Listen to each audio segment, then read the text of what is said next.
Hello friends, നമസ്കാരം. മഴതോരു മുമ്പയുടെ പുതുപുത്തൻ എപ്പിസോഡിലേക്ക് എല്ലാവർക്കും സ്വാഗതം.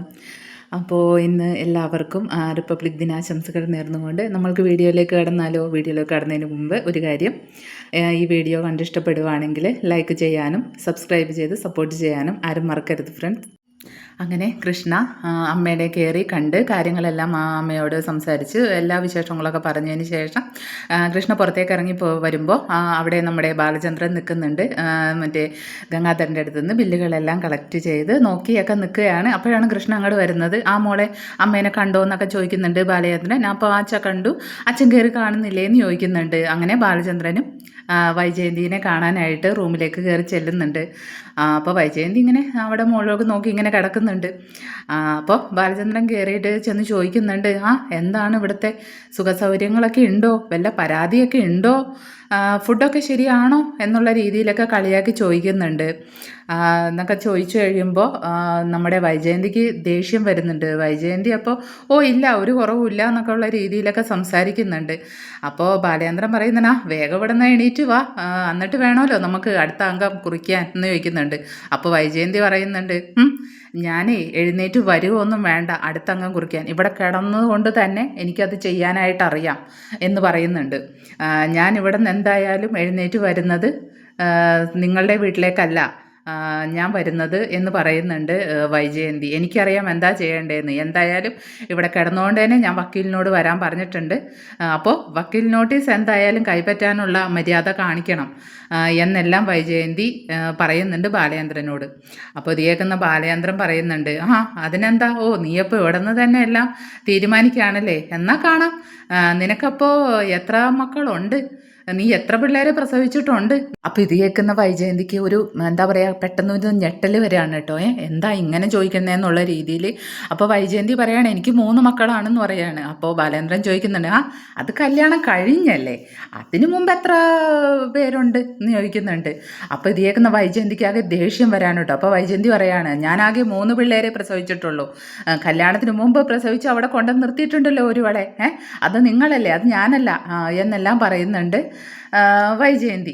അപ്പോൾ ബാലേന്ദ്രൻ പറയുന്നുണ്ട്, അതെ ഞാനങ്ങനെ ഉണ്ടെന്നുണ്ടെങ്കിൽ അവളെ കൊണ്ട് വീട്ടിൽ ഞാൻ നിർത്തി മര്യാദയ്ക്ക് നോക്കുന്നുണ്ട്, നീ അങ്ങനെയാണോ എന്ന് ചോദിക്കുന്നുണ്ട് വൈജയന്തി. ഇതെല്ലാം കേട്ടിട്ട് വൈജയന്തിക്ക് ആകെ ദേഷ്യം സങ്കടവും എന്താ പറയുക ഇതെല്ലാം വരുന്നുണ്ട്. ഞാൻ എന്തായാലും വക്കീൽ നോട്ടീസിനെ വെച്ചിട്ടുണ്ടല്ലോ, ഇനി നമ്മൾക്ക് ഫാമിലി കോർട്ടിൽ കാണാം എന്നുള്ള മൈൻഡാണ് വൈജയന്തിക്ക്. അപ്പോൾ ബാലചന്ദ്രൻ പറയുന്നുണ്ട്, അതെ ഈ വക്കീലെന്ന് പറഞ്ഞവൻ നമ്മുടെ ഡിവോഴ്സ് അങ്ങോട്ട് എടുത്ത് പോക്കറ്റിൽ വെച്ചുകൊണ്ടല്ല വരുന്നത്, അതിന് ഇനിയും കുറേ പ്രൊസീജിയേഴ്സൊക്കെ ഉണ്ട് എന്ന് പറയുന്നുണ്ട്. നീ ഇവിടെ നിന്ന് പോയാൽ എവിടെ പോകും എന്ന് ചോദിക്കുന്നുണ്ട്. ഈ വീട്ടിൽ നിന്ന് പോയി കഴിഞ്ഞാൽ നീ പിന്നെ എങ്ങോട്ടേക്കാണ് പോകുന്നതെന്ന് ചോദിക്കുന്നുണ്ട് ബാലചന്ദ്രൻ. അത് കേൾക്കുന്ന വൈജ പറയുന്നുണ്ട്, എനിക്കാണോ പോകാൻ സ്ഥലമില്ലാത്തത്, എൻ്റെ മക്കൾ എൻ്റെ കൂടെ ഉണ്ടാവും, ഞാൻ അവരെയും കൂട്ടിയിട്ടേ ഒരു ഫ്ലാറ്റ് എടുത്ത് അങ്ങ് വാടകയ്ക്ക് മാറി താമസിക്കും, അല്ലാതെ ഇനിയിപ്പോൾ നിങ്ങളുടെ കൂടെ ഞാൻ എന്തായാലും ജീവിക്കില്ല എന്ന് തന്നെ പറയുന്നുണ്ട് വൈജ. അങ്ങനെ ബാലചന്ദ്രൻ ഇതെല്ലാം പറഞ്ഞ് ഹോസ്പിറ്റലിൽ നിന്ന് അവർ കൃഷ്ണയും കൂടി വീട്ടിലേക്ക് പോരുന്നുണ്ട്. അങ്ങനെ നമ്മുടെ ബാലചന്ദ്രൻ്റെ വീട്ടിലേക്ക് ബബിതയെയും രോഹിതിനെയും കൂട്ടിയിട്ട് രാജീവനും ശിവനും കൂടി വരികയാണ്. അങ്ങനെ വീട്ടിലെത്തി അപ്പോൾ കാറിൻ്റെ ഡോറൊക്കെ തുറന്ന് ഇറങ്ങിയിട്ട് രാജീവനും ശിവനും പറയുന്നുണ്ട് അവരോട്, നിങ്ങൾ ഇനിയിപ്പോൾ ഇവിടെ നിന്ന് മര്യാദക്കൊക്കെ നിൽക്കണം, വെറുതെ ആവശ്യമില്ലാത്ത കാര്യങ്ങളിലൊന്നും ഇടപെടണ്ട, നല്ല രീതിക്ക് അലീനയോട് മെക്കിട്ടേറാനോ ഒന്നും പോവണ്ട, ബാലചന്ദ്രൻ ഇനിയിപ്പോൾ എന്തെങ്കിലും പറഞ്ഞാൽ തന്നെ അതൊക്കെ കണ്ടില്ല കേട്ടില്ല എന്നൊക്കെ വിചാരിച്ചിട്ട് ഒന്നും മിണ്ടാതെ രണ്ടുപേരോടും വീടിനകത്തോട്ട് കയറി പൊക്കോളാൻ പറയുന്നുണ്ട് രാജീവനും ശിവനും കൂടിയിട്ട്. അങ്ങനെ അവർ ചെന്നിട്ട് കോളിംഗ് ബെല്ലടിക്കുകയാണ്. അപ്പോൾ ഡോർ തുറന്ന് നമ്മുടെ അലീന വരുന്നുണ്ട് കേട്ടോ. അലീന ഒരു ബ്ലാക്ക് കളർ ചുരിദാറൊക്കെ ഇട്ട് വന്ന് വാതിൽ തുറക്കുന്നുണ്ട്. അങ്ങനെ ഇവരെ കണ്ടതും അലീനക്ക് പെട്ടെന്നൊരു എന്താ പറയുക, പെട്ടെന്നൊരു ഫേസിൽ ഒന്ന് ഒരു ഇത് വരുന്നുണ്ട്. ആളത്ര ഹാപ്പി അല്ല എന്നിവരെ കാണുമ്പോൾ. ഇനി എന്താണ് ഇവർ പറയുന്നത് എന്നൊന്നും അലീനക്ക് അറിയില്ലല്ലോ, ചിലപ്പോൾ അതായിരിക്കാം. അങ്ങനെ അപ്പോൾ ഇവർ ഇത് കണ്ടപ്പോൾ മനസ്സിലായി, അലീനെ കണ്ടപ്പോൾ ഇവർക്കും മനസ്സിലായി. അപ്പോൾ രാജീവനും ശിവനും പറയുന്നുണ്ട്, ഞങ്ങൾ നിന്നെ ഒന്നും പറയാനോ വിഷമിക്കാനോ ഒന്നും ചെയ്യാനോ ഒന്നും വന്നതല്ല, നിന്നെ ഞങ്ങൾ പൊന്നുപോലെയാണ് നോക്കേണ്ടത്, ഞങ്ങൾ നോക്കിക്കോളാം നിന്നെ, ഞങ്ങൾക്ക് കുഴപ്പമൊന്നുമില്ല, ഞങ്ങൾക്കൊരു കാര്യങ്ങളൊന്നും അറിയില്ലായിരുന്നല്ലോ എന്നൊക്കെ പറയുന്നുണ്ട്. അങ്ങനെ അലീനയെ ദേഷ്യത്തിൽ നോക്കിയിട്ട് നമ്മുടെ ബബിതയും രോഹിതും കൂടി അവരുടെ മുറിയിലേക്ക് അങ്ങനെ കയറി പോകുന്നുണ്ട്. അങ്ങനെ അപ്പോൾ അലീനയായിട്ട് പിന്നെ ഇവർ സംസാരിക്കുന്നുണ്ട്, അവരെന്ത് ചെയ്യുമെന്ന് ചോദിക്കുന്നുണ്ട്. അപ്പോൾ ഇവൾ പറയുന്നുണ്ട്, അലീന പറയുന്നുണ്ട്, അച്ഛനും കൃഷ്ണയും കൂടി ഹോസ്പിറ്റലിൽ പോയേക്കാണെന്നും ഒക്കെ പറയുന്നുണ്ട്. അപ്പോൾ നിങ്ങൾക്ക് എന്താ കുടിക്കാനും കഴിക്കാനും വേണ്ടേ, ഞാൻ ഉണ്ടാക്കിക്കൊണ്ട് വരാമെന്ന് പറയുമ്പോൾ അയ്യോ ഒന്നും വേണ്ട, അവർ വരട്ടെ ഞങ്ങളിവിടെ ഇരുന്നോളാം എന്ന് പറയുന്നുണ്ട് രാജീവനും ശിവനും കൂടിയിട്ട്. മോള് മുമ്പ് ഞങ്ങൾ ചെയ്തതോ അല്ലെങ്കിൽ പറഞ്ഞതോ ആയിട്ടുള്ള കാര്യങ്ങളൊന്നും മനസ്സിൽ വെക്കരുത്, ഞങ്ങളതൊക്കെ അറിയാണ്ട് പറഞ്ഞതല്ലേ, ഞങ്ങൾ നിന്നെ നോക്കും എന്നൊക്കെ പറഞ്ഞു. അപ്പോൾ ഇത് കേൾക്കുന്ന അലീന പറയുന്നുണ്ട്, അതൊന്നും സാരമില്ല, നിങ്ങൾക്കറിയില്ലായിരുന്നല്ലോ ഞാൻ ആരാണെന്ന്, പക്ഷേ എനിക്കറിയാമായിരുന്നല്ലോ നിങ്ങൾ ആരാണെന്ന്, അതുകൊണ്ട് എനിക്കങ്ങനെ വലിയ വിഷമങ്ങളോ അല്ലെങ്കിൽ നിങ്ങളോട് ദേഷ്യമോ അങ്ങനെ ഒന്നും ഇല്ല എന്ന് പറയുന്നുണ്ട് അലീന. അങ്ങനെ ഇത് കേൾക്കുന്ന രാജീവനും ശിവനും ഒക്കെ പറയുന്നുണ്ട്, എന്താണ് ബാലചന്ദ്രൻ്റെ തീരുമാനം, വൈജ ഇവിടേക്ക് എന്തായാലും വരുമെന്ന് തോന്നുന്നില്ല, ഇനിയിപ്പോൾ വൈജ ഒരു വക്കീലിനെ വെക്കുകയോ അല്ലെങ്കിൽ ഒരു ഡിവോഴ്സ് എന്നുള്ള തലത്തിലേക്കൊക്കെ പോകുകയാണെങ്കിൽ മോളൊന്ന് ഇവിടെ നിന്ന് ഒന്ന് മാറി നിൽക്കേണ്ടതായിട്ട് വരുമല്ലോ, അങ്ങനെ മോൾക്ക് ചെയ്യാൻ പറ്റുമോ എന്നൊക്കെ ചോദിക്കുന്നുണ്ട്. അത് കേൾക്കുന്ന അലീന പറയുന്നുണ്ട്, എനിക്ക് ഇവിടെ നിന്ന് പോകാനായിട്ട് യാതൊരു കുഴപ്പമില്ല, പക്ഷേ അച്ഛൻ വിടുമെന്ന് എനിക്ക് തോന്നുന്നില്ല, അച്ഛനെ ധിക്കരിച്ചിട്ട് അങ്ങനെ ഒരു കാര്യം ഞാൻ ചെയ്യത്തുമില്ല. അപ്പോൾ അവർ പറയുന്നുണ്ട്, നിൻ്റെ അമ്മ സ്വന്തം അമ്മയാണത്, അത് നീ മറക്കരുത്. അപ്പോൾ ഇവൾ പറയും, അമ്മയോ, എൻ്റെ സ്വന്തം അമ്മയോ, അതെനിക്കറിയാം, അത് മറന്നുകൊണ്ടല്ല, പക്ഷേ എന്നെ ഏറ്റവും വെറുക്കേണ്ടത് ശരിക്കും പറഞ്ഞാൽ അച്ഛനാണ്. പക്ഷെ അച്ഛൻ ഇന്ന് വരെ എന്നെ വെറുത്തില്ലല്ലോ, എന്നെ എൻ്റെ അമ്മ എന്നെ സ്നേഹിക്കുന്നതിനേക്കാൾ കൂടുതൽ, അല്ലെങ്കിൽ അമ്മ അറിഞ്ഞു കഴിഞ്ഞാൽ അമ്മ എങ്ങനെ സ്നേഹിക്കുമായിരുന്നോ അതിൽ കൂടുതൽ അച്ഛൻ എന്നെ സ്നേഹിക്കുന്നുണ്ട്, എന്നെ കൂടെ നിർത്തുന്നുണ്ട്, എൻ്റെ എല്ലാ കാര്യങ്ങളും ചെയ്ത് തരുന്നുണ്ട്.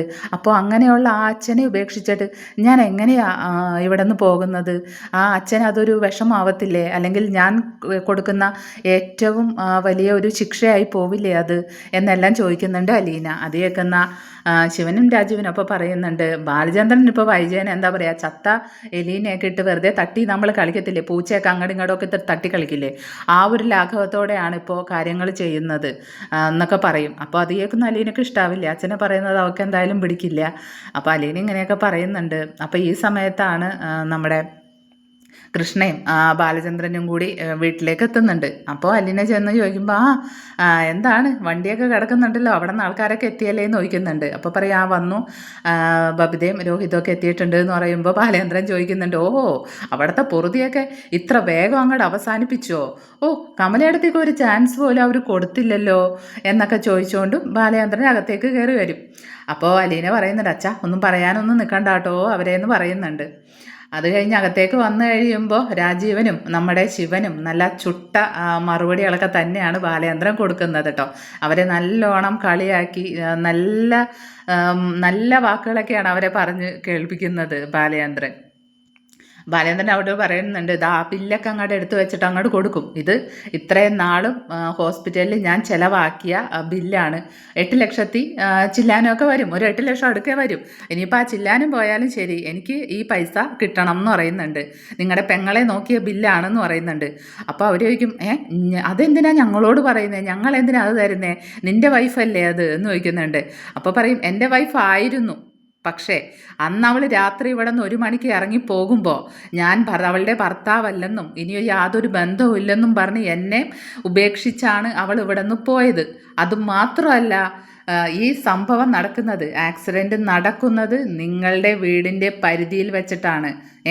ദൂരം വെച്ച് നോക്കുവാണെങ്കിൽ അവൾ ഒരു 4 കിലോമീറ്റർ അല്ലെങ്കിൽ 3 കിലോമീറ്ററിനപ്പുറത്ത് നിങ്ങളുടെ ഉള്ളിൽ വെച്ചാണ് അത് നടന്നത്.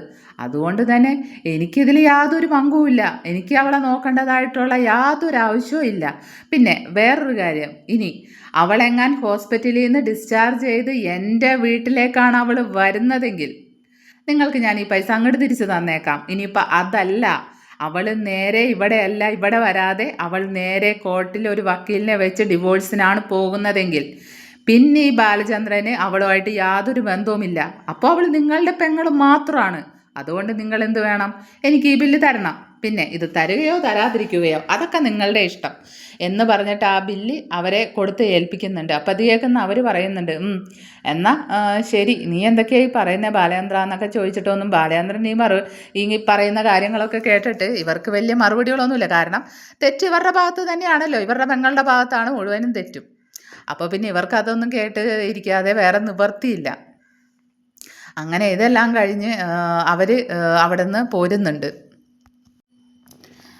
ഇനിയിപ്പോൾ ഇത്രയേ ഉള്ളൂ ഇന്നത്തെ വിശേഷങ്ങൾ. മഴ തോരും മുമ്പേയുടെ അടുത്ത വീഡിയോയും അടുത്ത പുതുപുത്തൻ വിശേഷമായിട്ട് കാണുന്നത് വരെ ഓക്കെ, ടാറ്റാ, ബൈ ബൈ.